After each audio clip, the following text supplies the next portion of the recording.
Good evening, Planning Commission Commissioners. I'm Kathleen Mallory. I'm the Planning and Sustainability Manager for the City of Oxnard. I'm joined this evening by Heather Davis, Project Manager on the Housing Element Update, and Amy Sinsheimer, our Housing Element Consultant, who is with PlaceWorks. The last time the Planning Commission reviewed the Housing Element was in September 2021. The Planning Commission recommended City Council approval of the final initial study mitigated negative declaration, the final housing element, and rezoning and general plan land use amendments to accommodate the regional housing needs assessment, and 5 ordinances amending the Oxnard City Code with the new affordable housing additive zones, a new ministerial site plan review permit and process, updates to the city's density bonus ordinance to allow the community development director approval of density bonus projects, ministerial projects, and revisions to the general commercial or C2 and business and research park or BRP zones to accommodate 30 dwelling units per acre on designated sites. The City Council approved this final housing element and associated approvals, and the housing element was submitted to the State of California Department of Housing and Community Development, known as HCD, for their 90-day review. In January of 2022, HCD sent a detailed findings letter. The state found that the city's adopted housing element addressed most statutory requirements, but required additional revisions to fully comply with state housing element law.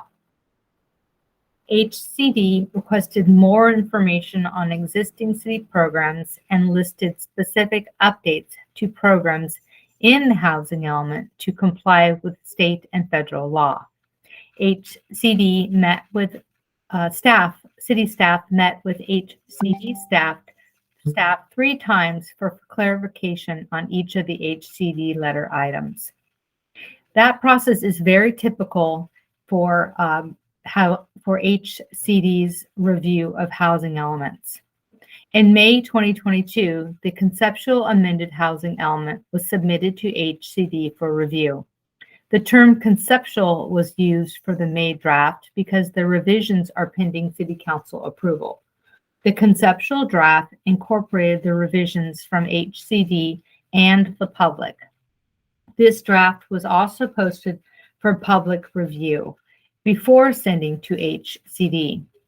Following 2 meetings with HCD staff in June, HCD identified 4 additional items from the January 10th letter that they requested additional clarification on. To respond to their comments, staff submitted an addendum on July 7th to address those items. The addendum was similarly posted for public review before sending to HCD. On July 11th, HCD sent a conditional certification letter that grants certification of the conceptual amended housing element as revised by the July 7th addendum upon approval by the City Council. The draft amended housing element before you includes both the May and July revisions. A detailed matrix of all of the revisions to the final housing element adopted in October of 2021 is provided in attachment 8 of this staff report. To receive HCD certification, the city must adopt the amended housing element posted on July 27th, 2022. The amended housing element incorporates the revisions in the May 12th conceptual draft and the July 7th addendum. Without HCD certification, the state can withhold housing-related grant monies, including money for homeless programs and construction of the Downtown Homeless Service Center.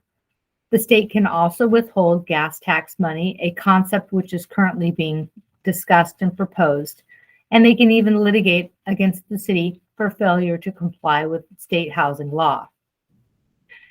I'll now turn the presentation over to Amy Sensheimer, who will review in detail the changes to the housing element. Thank you, Kathleen. Good evening. This is Amy Sensheimer with PlaceWorks. I want to start with the high-level overview, which is of the 4 categories of revisions that you will see in the draft before you. They are non-substantial, substantial, updates to address current information, and updates related to input from the public. And this is all based on the findings letter from January and the follow-up meetings in February through June with HCD that Kathleen described. The non-substantial revisions include grammatical errors, revisions to text for actions that have already been implemented, for example, the rezoning that occurred last October, and other implementation. They also include where information has been requested by HCD to discuss additional existing city regulations and requirements, other things like infrastructure availability. Where substantial changes have been made, that is where we've added a new program, Program 1, related to a windshield survey. The accessory dwelling unit numbers have been reduced, and there are other revisions to address state and federal law. We'll get into the details on some subsequent slides. Updates to update current information in the draft include updated building permit numbers as well as development status information. And then information to address public input includes adding a map of racially or ethnically concentrated areas of poverty in the fair housing assessment, and also updating definitions for resource areas also in that section.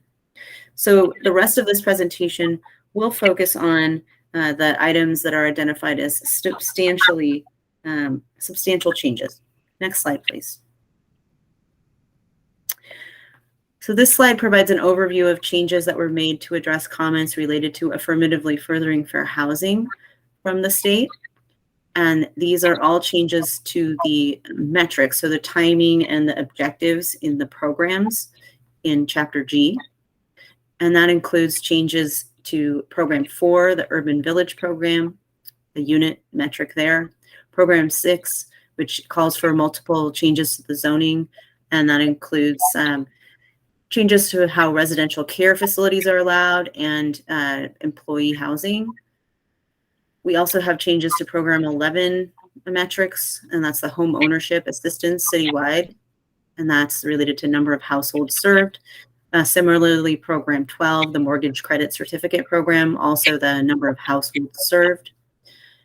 Program 19 is the main fair housing program, and that had multiple changes, including adding some anti-displacement strategies, place-based revitalization strategies, and other strategies to address barriers to fair housing.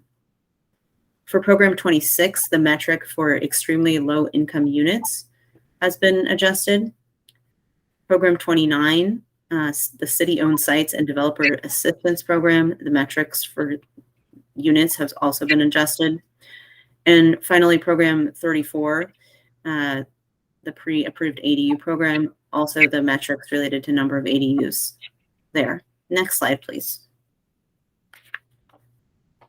So in terms of more recommended substantial changes, as I mentioned, Program 1 has had new language added to call for a targeted windshield housing condition survey in response to HCD's comments. So this would have the city make that survey during the planning period. Also, the city worked with HCD on the number of ADUs that are projected in the document. So that number has been reduced to address HCD's comments to 320 accessory dwelling units. In Program 6, related to emergency shelters, there are some updated requirements there to address current state law for standards for emergency shelters in the zoning. And then also related to requirements for persons with disabilities, there have been changes proposed to Program 6, Program 21, and Program 27. And these relate to allowing for different types of residential care facilities, updating the findings for reasonable accommodation procedure, and then updating parking related to senior housing. In programs 6 and 22, there are updates related to implementation of state law related to allowing single room occupancy units or SROs in at least one zoning district. Next slide, please.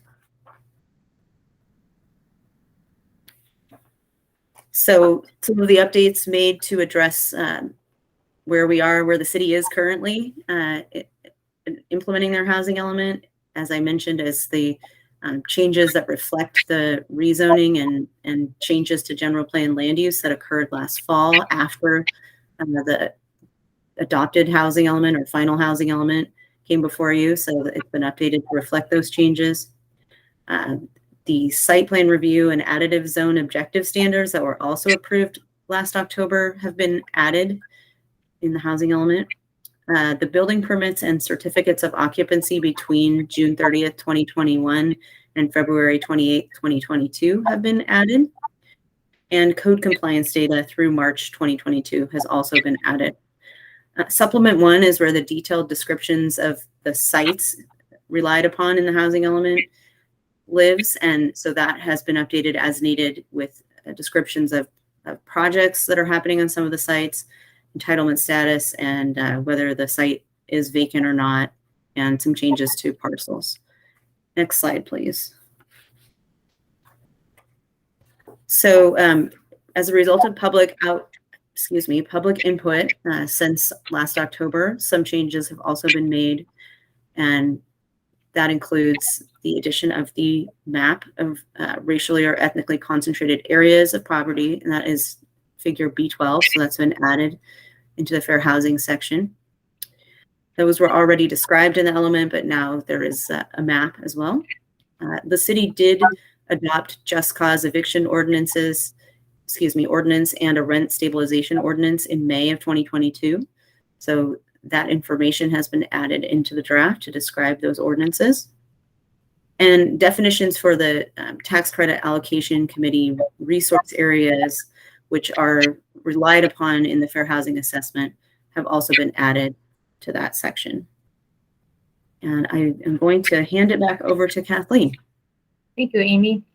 In terms of what type of environmental review is necessary for the readoption of this housing element, the City Council approved the initial study mitigated negative declaration when they adopted the final housing element in October of 2021. The omitted housing element does not make any revisions that would trigger the need for a subsequent or additional environmental review. In terms of the community outreach and how we involved the community and housing advocates and interested parties in our update regarding the housing element, we did a substantial amount of outreach. We had virtual meetings with housing advocates throughout 2022 to review changes and to present the input that we received from HCD.